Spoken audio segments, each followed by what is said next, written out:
मित्रों नमस्कार। सावन के 4 सोमवार बीत चुके हैं। आपने बरेली के अखबारों में भी देखा होगा, तमाम लोकल चैनल्स में भी देखा होगा। एक शख्सियत जो बहुत उभर कर सामने आई, युवा नेता समर्थ मिश्रा जी, जिन्हें आप हमारे कैमरे में देख रहे होंगे। आपके कई बड़े बड़े आयोजन इन सावन के दिनों में हुए हैं, खासतौर पर सोमवार के दिनों में हुए हैं। इसके अलावा आपने मणिनाथ, नेकपुर, तमाम बहुसंख्यक बाहुल इलाकों में समाजवादी पार्टी के नेताओं कार्यकर्ताओं को लेकर भोले के भक्तों का स्वागत किया है। उनका जितना सम्मान आदर भाव व्यक्त कर सकते थे किया गया है। समाजवादी पार्टी के हालांकि और भी नेता, पूर्व सांसद भी इसी तरीके से सम्मान करते हुए देखे गए। समाजवादी पार्टी के और कार्यकर्ता भी देखे गए।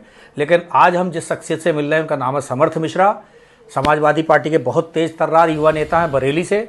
समर जी, हमारे दर्शक आपको देख रहे हैं, कैसा अनुभव नमस्कार सभी को नमस्कार। कैसा अनुभव किया इस सावन में? खैर, हम लोगों ने हर सोमवार, और जब भी सोमवार नहीं भी रहा तो जितनी सेवा करने का सौभाग्य मिला वो सेवा करी, सेवा भाव से। क्योंकि ये सेवा किसी व्यक्ति की नहीं, ये भोले भक्तों की जो सेवा है ये ऊपर वाला देख रहा है, वही चीज़ सोच करके हम लोगों ने करी। हर सोमवार को कभी मणिनाथ मंदिर पे, कभी धोपेश्वर नाथ मंदिर पे, और चौपले से जहाँ से हम गुजरा ही जाता है, कचला के लिए रास्ता जाता है, जितना हो पाया सेवा करने का काम हम लोगों को सौभाग्य ऐसा मिला। हम लोगों को अच्छी सेवा हम लोग कर पाए और लोग खुश हुए, उनका हौसला अफजाई होती है। और क्या कर सकते हैं आप, समझिए फूल बरसाना, हौसला थोड़ा बढ़ता है और क्या। वो ऐसा माना जाता था बहुत लंबे कई दशक से कि समाजवादी पार्टी एक वर्ग, एक संप्रदाय विशेष की हितैषी है।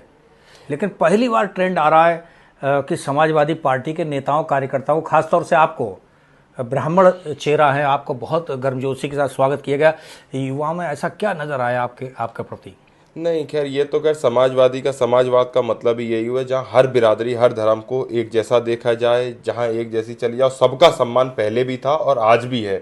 हमारे नेता आज भी राष्ट्रीय अध्यक्ष जी यही कहते हैं, किसी महापुरुष पे आप गलत टिप्पणी नहीं करिए, हर किसी की आस्था पे आप कभी ठेस मत पहुंचाइए। ये हमारे राष्ट्रीय अध्यक्ष हमेशा जब कभी मीटिंग लेते हैं, कुछ करते हैं, हर जगह ये लोगों को बात समझाते हैं।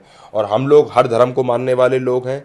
और बात रही, इस टाइम सावन का समय था, हम लोग लगातार उनके बीच में रहे, भोले भक्तों के बीच में हम लगातार रहे और अच्छा अनुभव रहा। और पार्टी का हमेशा सहयोग मिलता रहा। पार्टी के वरिष्ठ लोग हर कार्यक्रम में हम लोगों के मौजूद रहे, उससे हम लोगों का हौसला भी और बढ़ा। समर्थ जी, एक ऐसा तबका, पिछड़ी जाति बहुल इलाका, कालीवाड़ी, सिकलापुर, गंगापुर, लोधी बहुल इलाका माना जाता है। और लोध वोट बहुत मजबूती के साथ कल्याण सिंह जी के ज़माने से जुड़ा हुआ है।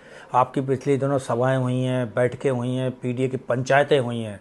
क्या लग रहा है कि कालीवाड़ी, सिकलापुर, गंगापुर में आप कुछ दिनों तक उतरे हैं? बिल्कुल बिल्कुल, हम लोग और कामयाबी मिलेगी। क्योंकि जब आप लोगों के सुख दुख में जाना चालू करोगे, उनके सुख में दुख में अगर आप खड़े होगे तो लोग व्यक्तिगत तौर से आपसे जुड़ेंगे और आपके लिए सहयोग करा जाएगा। जब सुख दुख में तो आपको साथ खड़ा होना पड़ेगा। अब आप राजनीति करना चाहते हो, वोट लेना चाहते हो, तो आपको सुख दुख में खड़ा होना पड़ेगा। और यही सोच करके जिस लायक हम रहते हैं और लगातार खड़े रहते हैं। अब आपको एक छोटी सी बात का वाक्य बताऊं, हमारे यहाँ अग्रसेन पार्क पड़ोस में है, ये अग्रवाल सेवा समिति चलाते हैं। माननीय विधायक जी यहाँ पे जो है संरक्षक भी हैं। यहीं पे 2 लोगों की मृत्यु हो जाती है, मधुमक्खियाँ उनको काट लेती हैं और उनकी मृत्यु हो जाती है। आप समझिए ये किसी भी तरीके से उस कमेटी की लापरवाही रही, कुछ भी ना समझी रही, इतना बड़ा छत्ता वहाँ पे हो गया जहाँ हजारों की संख्या में अगर मधुमक्खी थी तो वो कितना बड़ा छत्ता होगा। उससे लोगों को नुकसान पहुँचा और जो व्यक्ति मरे हैं, समझिए उनके छोटे छोटे बच्चे, परिवार रहे। तो मैं तो उनके घर पर भी गया, जिस लायक हम लोग रहे हम लोगों ने मदद भी करी। और प्रशासनिक तौर पे भी हम उनके लिए खुद ही, हमारे छोटे भाई उन्हें लेकर के गए, एसडीएम के, उनकी बातचीत कराई। कुछ कागज उनके पूरे नहीं है, वरना और भी ज़्यादा उनको लाभ हम लोग जो भी रहेगा दिलवा पाएंगे और कोशिश करते रहेंगे। समर्थ जी, अंत में हमारे नौजवान दर्शक भी आपको देख रहे हैं, कुछ मैसेज, कुछ संदेश आप देना चाहेंगे? नहीं, युवाओं, हम तो ये कह रहे हैं, युवाओं को तो सबसे पहले ये संदेश है, राजनीति को लोग कहते हैं कि गलत है, गंदी है, ऐसा कुछ नहीं है। जब आप आओगे नहीं, अच्छे लोग आगे आएंगे नहीं, तो बुरे लोग बैठे रहेंगे, तो वो गंदी तो आप कहते रहोगे। और राजनीति में आपको आना पड़ेगा हर चीज़ के लिए। शिक्षा, अगर आप शिक्षा पे काम चाहते हो, शिक्षा अच्छी चाहते हो, राजनीति में आना पड़ेगा। किसानों का भला चाहते हो, उनको जो है चाहते हो, तो आपको राजनीति में आना पड़ेगा। सुरक्षा अगर आप चाहते हो महिलाओं की, बच्चों की, तो भी आपको राजनीति में आना पड़ेगा। घूम फिर के नौकरी, बेरोजगारी, आज जितनी बड़ी समस्या है, इन सब चीज़ों के लिए राजनीति में आना पड़ेगा और राजनीति को समझना पड़ेगा। इसको लोग जो आपको तो चाहते हैं वो तो कहते हैं बुरी है राजनीति, आप दूर रहो। आप दूर रहोगे, दूसरा मलाई खाता रहेगा और हम लोगों का शोषण होता रहेगा। और युवाओं को राजनीति में आने के लिए बहुत कठिनाइयों का सामना करना पड़ता है, ये सच है। लेकिन जब आप संकल्प ले लोगे हमें रुकना नहीं है, आगे बढ़ना है, तो खैर कोई रोक भी नहीं पाएगा। बहुत बहुत धन्यवाद समर्थ जी, हमसे जुड़ने के लिए आपका। धन्यवाद, आप सभी का बहुत धन्यवाद।